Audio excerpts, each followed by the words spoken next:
What's going on, guys? My name is Super Sal, and after a 6-month-long battle with depression, I'm back with another game review, and this time it is going to be about Paper Mario, the Origami King. When this game first got announced, I was actually really excited.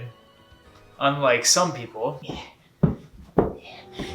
It's not better than down your door.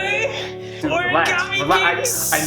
King I know it's not. Sucks, Relax. Just Dude, keep buying their relax. games. Most people, when they saw this game, were very cautiously optimistic because the Paper Mario series has been very up and down as of late. Sticker Star came out and everyone hated it. This is fucking annoying. Color Splash improved a little bit upon Sticker Star, but not really in ways that really counted. So when this game got announced, everyone was looking at it, and we were all hoping it was going to go back to a more Thousand-Year Door style of gameplay. And for the most part, I think it accomplishes that well enough. But before I get to that though, first of all, the presentation of this game is fantastic. It looks great, it looks amazing, you all can see for yourself. I'm not going to spend too much time on that because like clearly the game looks great, not a problem there. But with the gameplay, first off, on a step back toward the older Paper Mario games, the world is no longer on a world map like it was in Sticker Star and Color Splash, which for me is, I think, the biggest improvement. I hated the world map style of traversing the world, if you even want to call it that, in Paper Mario, Sticker Star, and Color Splash. It's like, the world map made it so contained, and so, like, I'm not exploring anything, I'm just going through a level, a zone, or whatever, you know? It's just, it didn't feel like I was exploring a world, which Paper Mario should be like that. Not to mention, from what I can remember, especially with Color Splash, the world map style of gameplay they wanted to do they tried to, what am I trying to say? They tried to have their cake and eat it too by giving you the world map, but also trying to pretend like you were exploring by making you backtrack through like different levels you already completed. So it's like, why? What's the point of that? Like this has done it so much better. It's like, it's an actual open world that you traverse. There's no levels. You actually go through each individual area. You don't go through a world map. That's how it should be done. So at least for me, I think the way you traverse the world is the most important thing about this game. The biggest improvement, at least. There's even this world pipe system that I think was in Paper Mario 1. Don't quote me on that. These pipes allow you to travel to each individual like significant area throughout the game. And that's perfect. Literally perfect. I love how you get around this game's world. I cannot stress that enough. And for the big one that everyone was all scared and, you know, pissing and moaning about, the battle system in this game, I think, is perfectly fine. You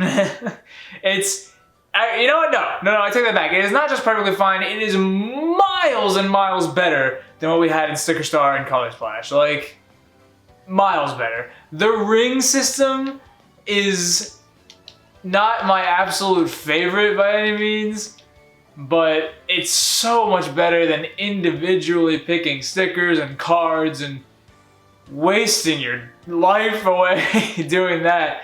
This one is much more straightforward, I think. You still have disposable weapons, but they're not like totally reliant anymore. Like you have your normal boots and your hammer attacks just like the old games, but even the weapons that go away after a while, they're not one-time use. And they replenish, you can find more of them basically everywhere. So it's just, the argument of, oh, I don't want disposable items or weapons or whatever, it doesn't matter because you always have a good supply, you know? Oh yeah, and also the whole argument of, oh, the coin system, oh, coins suck, you know, everyone was all angry about no experience points. Frankly, I'm not mad. It's fine. The coins serve a very big practical purpose in this game. You know, it's used to buy like those disposable weapons, like I said. And also, like, in the middle of battle, coins do a lot. You can literally buy time if you're running out of time to do the ring system. You can pay the toads to help you out mid-battle. It's like, the coins just, they're so important. They're so important and they work fine, and you always have a use for your coins. It's never just, I'm collecting coins for no reason or whatever. And the best way to get more coins is to fight enemies. So the whole argument of, oh, there's no incentive to fight enemies in this game, I think is BS. So, yeah. Coins are good. Experience points suck. My experience points! I don't like coins. I never liked coins. I don't care, man. I said what I said. I'm not taking it back. Points because I want a JRPG out of Paper Mario. Have you even played the game? Never! Never! Get out of my house. One thing I will give the Thousand Year Door purists out there is that I don't understand Nintendo's current philosophy on, like, their designs of the characters. Like, they cannot modify the designs at all of their current characters. Thousand Year Door, you had different modifications to characters like Goombella and the Koopa, and and there's a Bob-omb who's a pirate. It's like, why can't you do that anymore? Speaking of which, you do have companions in this game, although they do not stick around for too long. I'm not talking about the story in this review because I think that's one of the selling factors of this game that you should experience it for yourself. But spoiler alert, spoiler alert. This, I need to talk about this part because it caught me off guard so hard. So if you don't want to be spoiled, skip ahead or whatever, do what you need to do. Bobby dies, bro. I was so floored. Like, I know I'm overreacting, like, oh my god, a character dying in a video game, like, who knew? But usually, in recent Paper Mario games, and even this game, it seems like they're, doing a little more, like, toned down, chill kind of story. But you befriend this Bob-omb, his name is Bobby, he gets his memory back, you're all chilling, and he's like, oh, I want to kamikaze myself. He just blows himself up to save Olivia, and it is, oh, it's so heart-wrenching. Like, that actually caught me off guard. It's very, very sad. Very tugs at your heartstrings. I was like, man, not expecting that at all. I'm very happy that this game took that path. Like, in some cases, it takes the darker path. You know what I mean? Like, it really, it doesn't pull its punches in some areas, and that's awesome.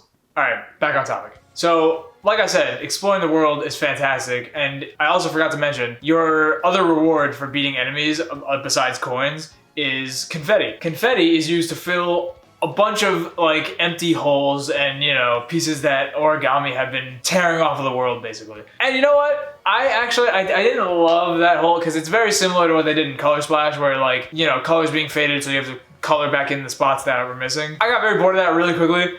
But for some reason here, I actually didn't mind it at all. It's probably just because I like exploring the world more, and I'm not like, it's just bored out of my mind. But yeah, I don't mind it. I think it's a fun distraction. Also, another fun distraction is all these crumbled toads around the world you can find. Basically, it's think about Korok seeds from Breath of the Wild, right? You find you gotta search for these little hints or little crumbled up toads, right? They can either be like crumbled or folded into like an origami butterfly or whatever. You hit them with your hammer, they come to life, and then they actually aid you in battle. Like you saw all those toads in the stands. Very much like Thousand Year Door, you can actually pay the toads in battle to help you by throwing you items or using the ring system if you're stuck. I think it's a fine payoff for a very harmless distraction of finding the toads and helping out, throughout the world. Other than the toads, there's also these collectible statues you can find in treasure chests. And when you find them, that's all they are. They're little statues that show up in the main town, the Toad Town, that you can go back and look at. But they're fun to collect. I mean, most of the treasure chests you can pretty easily find, I'd say. Although I say that, and I think I don't think I found like all of them at all. So, but I think I found a decent amount.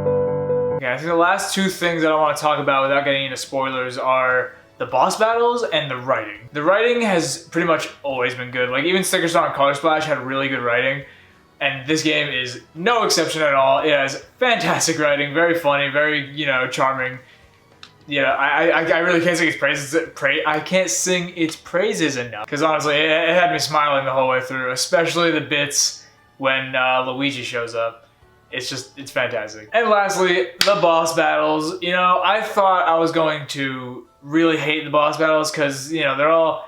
if you haven't seen, they're all like, a lot of them are the Legion of Stationery, right? So they're just, you know, office supplies like tape and you know, staples and scissors and stuff like that. It's so ridiculous that only like Paper Mario and Nintendo can do it and make me laugh and be entertained. The reason that I was skeptical about it at first was because in Sticker Star and Color Splash, the stationary items were just that. They were items, right? They were items that you use against paper enemies. But it's like, those sucked, right?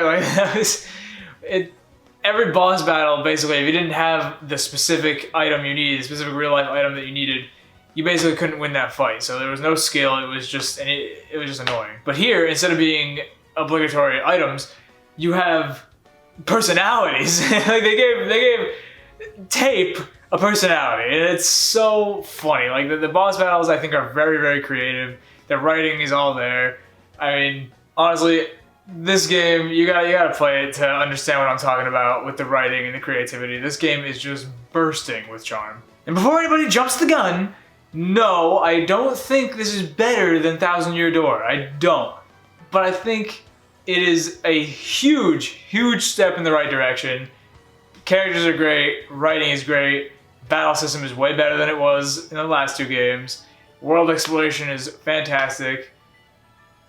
It hits so many checks for me. I mean, it's. I personally don't understand how people can say that they dislike this game, because they just improved so much of what the previous 2 games did wrong. And it's just, I don't know, man. It's such a good time. It's such a good time. I love it. If I had to give it a rating, I don't know. I'm not really good at ratings like that, but I'd say probably 9 out of 10 if I had to put a number to it. So there you go. Paper Mario the Origami King. Good game. Origami King can't be good! I'm gonna tell everyone on Twitter, I'm gonna harass the Nintendo account until they give me $1,000 I'm sorry.